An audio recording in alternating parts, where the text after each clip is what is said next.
Assalamualaikum sahabat Jurihan, apa kabar kalian semua?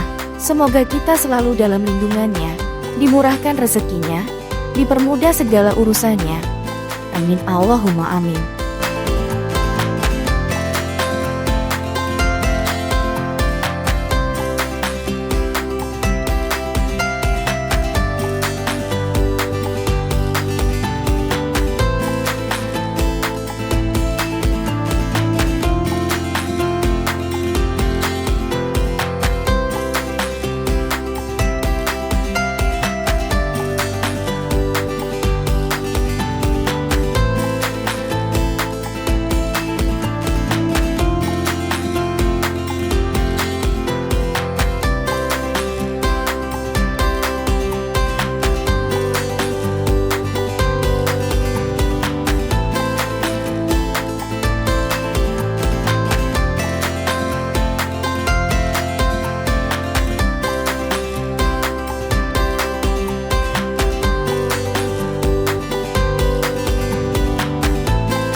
Kita lanjut lagi, kita cari jawaban dari teka-teki yang kemarin.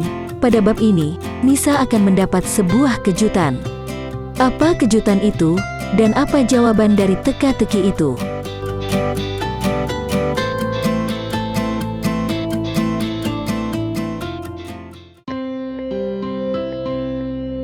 Setelah selesai mengantarkan Ane ke rumah, Nisa kembali lagi ke kantor, karena ada sedikit lagi pekerjaan yang harus diselesaikannya.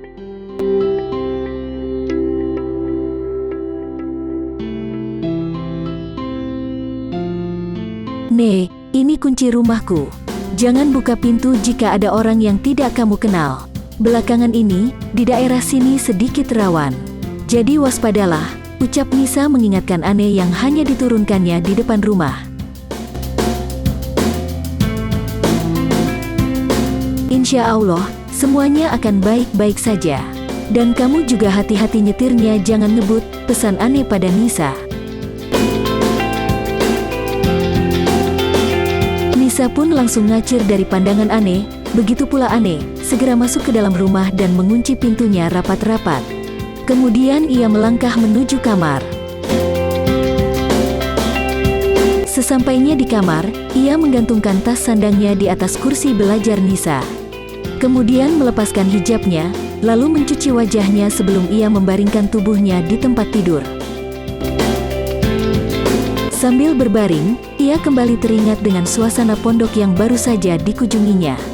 Ada keinginan untuk bisa tinggal di sana, perasaan yang belum pernah ia rasakan sebelumnya. Ah, senangnya jika bisa menjadi bagian dari mereka, pikir Ane. Tiba-tiba, dering handphone mengakhiri hayalannya. Ane segera bangun dan mengambil benda pipi kecil itu dari dalam tas. Dilihatnya nama pemanggil di layar handphone itu.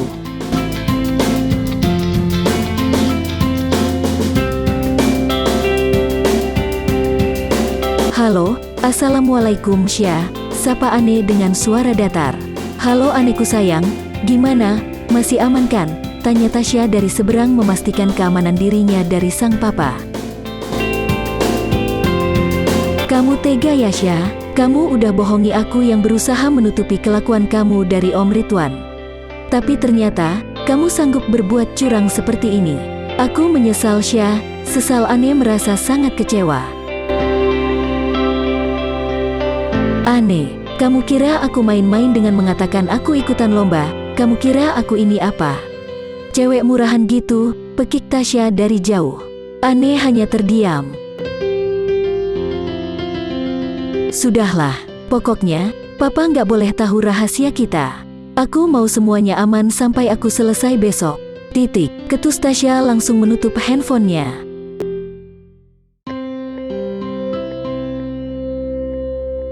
Ane meletakkan handphonenya di samping bantal. Dia merasa sangat bersedih. Dia kembali ragu dengan kata-kata Tasya, haruskah dia percaya atau justru sebaliknya? Namun, hati kecilnya sudah terlanjur kecewa, terlebih setelah dia datang bersama dengan laki-laki asing yang tak dikenalnya. Bagaimana jika Om Ridwan mengetahui semuanya? Apa yang harus aku katakan? Keluh Ane gusar dalam batinnya. Semoga Allah memberi petunjuk, lirih Ane sembari menjatuhkan tubuhnya kembali di atas tempat tidur.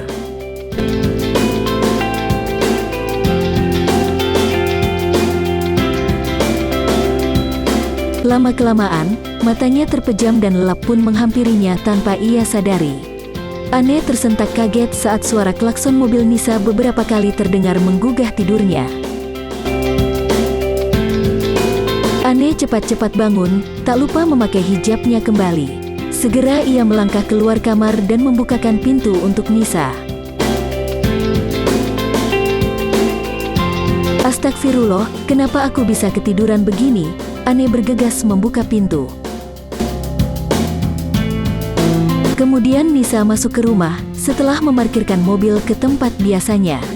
Nisa masuk ke rumah dengan muka kusam sambil menggerutu. Membuat Ane merasa bersalah, karena ketiduran dan membuat Nisa menunggu. Maafin aku ya, buat kamu jadi nunggu lama di luar.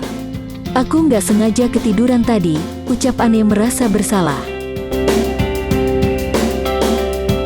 Lalu Nisa tersadar, jika ocehannya didengar oleh Ane. Nisa langsung meminta maaf pada Ane, dengan mata yang sudah mulai mengembun.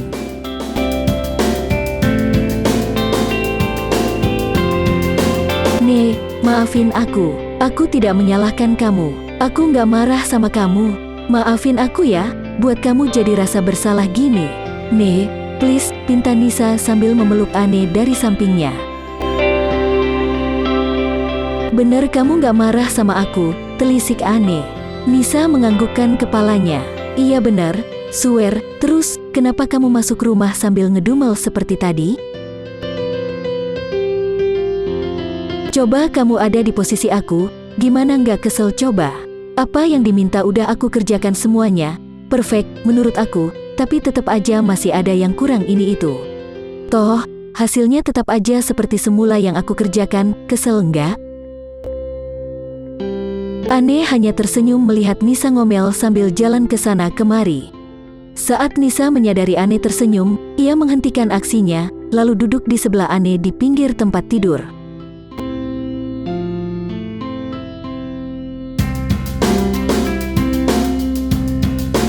"Kenapa kamu senyum-senyum begitu? Bukannya tadi seperti sudah akan turun hujan karena merasa bersalah?" "Itu tadi, sekarang malah aku tuh geli lihat kamu.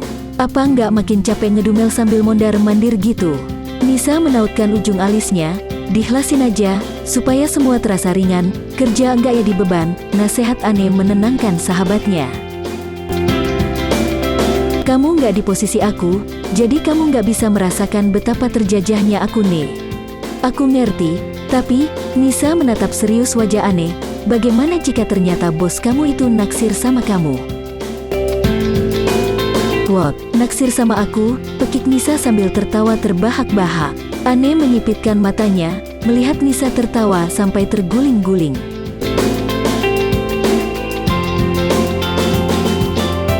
"Ne, kamu lucu," kata Nisa yang kembali tertawa, karena tak habis pikir bagaimana Ane bisa berpendapat seperti itu. "Terus apalagi dong, kalau semua sudah kamu kerjakan dengan sempurna, tapi masih harus bolak-balik revisi, toh pada akhirnya, tetap hasil awal yang diterima. Logika nggak sih?" papar Ane menjelaskan. Lalu Nisa terdiam, mencoba menelaah kata-kata Ane, seraya menghubung-hubungkan kejanggalan-kejanggalan yang terjadi beberapa hari belakangan. "Tapi kan Ne, kenapa dia terus memandangi foto kamu sambil tersenyum kalau dia suka seperti yang kamu katakan tadi?" "Iya juga ya Sa, duh, nggak tahu deh gimana. Udah buruan mandi yuk, keburu azan maghrib," ajak Ane mengakhiri perbincangan sore hari.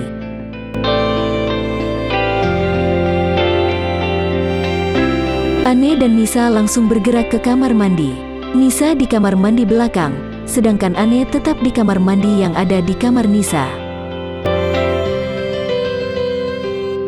Mereka kembali berkumpul setelah mandi dan sholat maghrib. Ane masih menyibukkan dirinya seperti biasa setelah maghrib.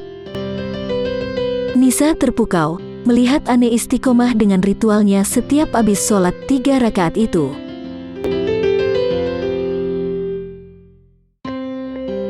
Kemudian Nisa mendekati Ane perlahan saat dia sudah mengakhiri ngajinya. "Ne, aku salut sama kamu deh, selalu mengirimkan hadiah untuk kedua orang tua kamu," ucap Nisa kagum. "Lalu, kalau bukan aku siapa lagi yang mengirimi mereka hadiah, adik aku?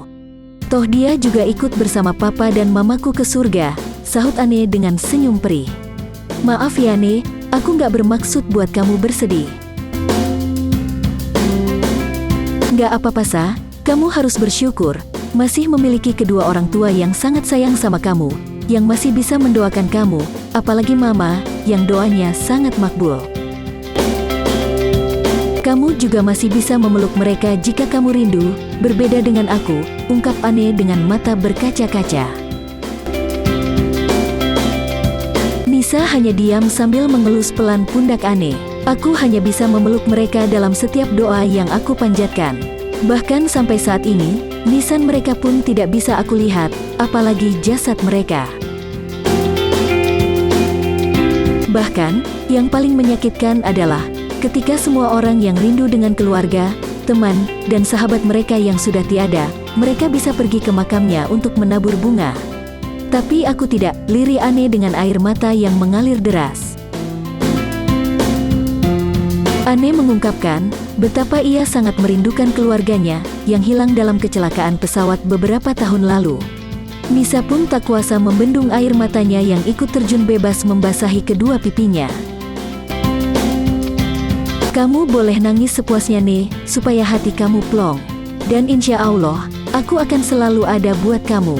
Kapanpun kamu butuh bantuanku, aku ada nih buat kamu," pungkas Nisa sambil memeluk Ane yang masih terisak.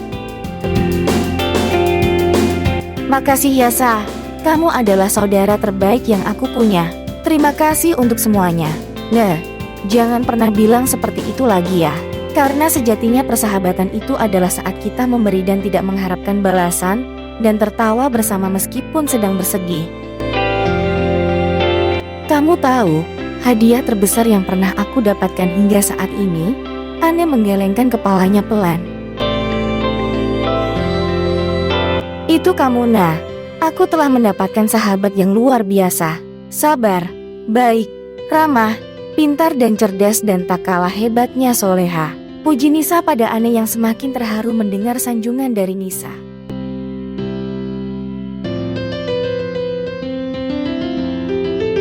Terdengar suara dering handphone Ane. Dan betapa terkejutnya ia saat melihat nama yang tertera di layar handphonenya. Wajah Ane seketika berubah menjadi pucat pasi.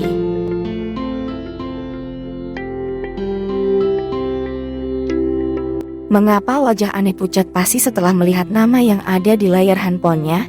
Siapakah yang menelepon Ane?